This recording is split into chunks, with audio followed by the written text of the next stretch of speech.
إلى الموصل الحدباء، إلى الموصل الحدباء، مصابكم مصابنا، حزنكم حزننا. الله يرحم جميع شهداء العراق. بالحقيقة أنه موقف صعب كلش، فهاي يعني أقل ما نمتلك، أقل ما نملك عندنا أنه نقدمه لهنا في الموصل. يما بهاي نصعد، يلا يما بهاي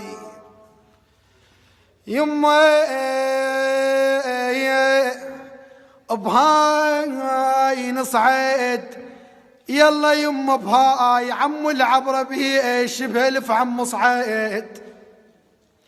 رخيص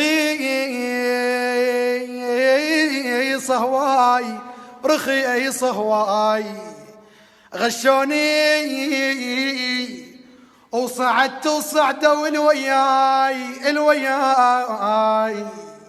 ما ندري وحس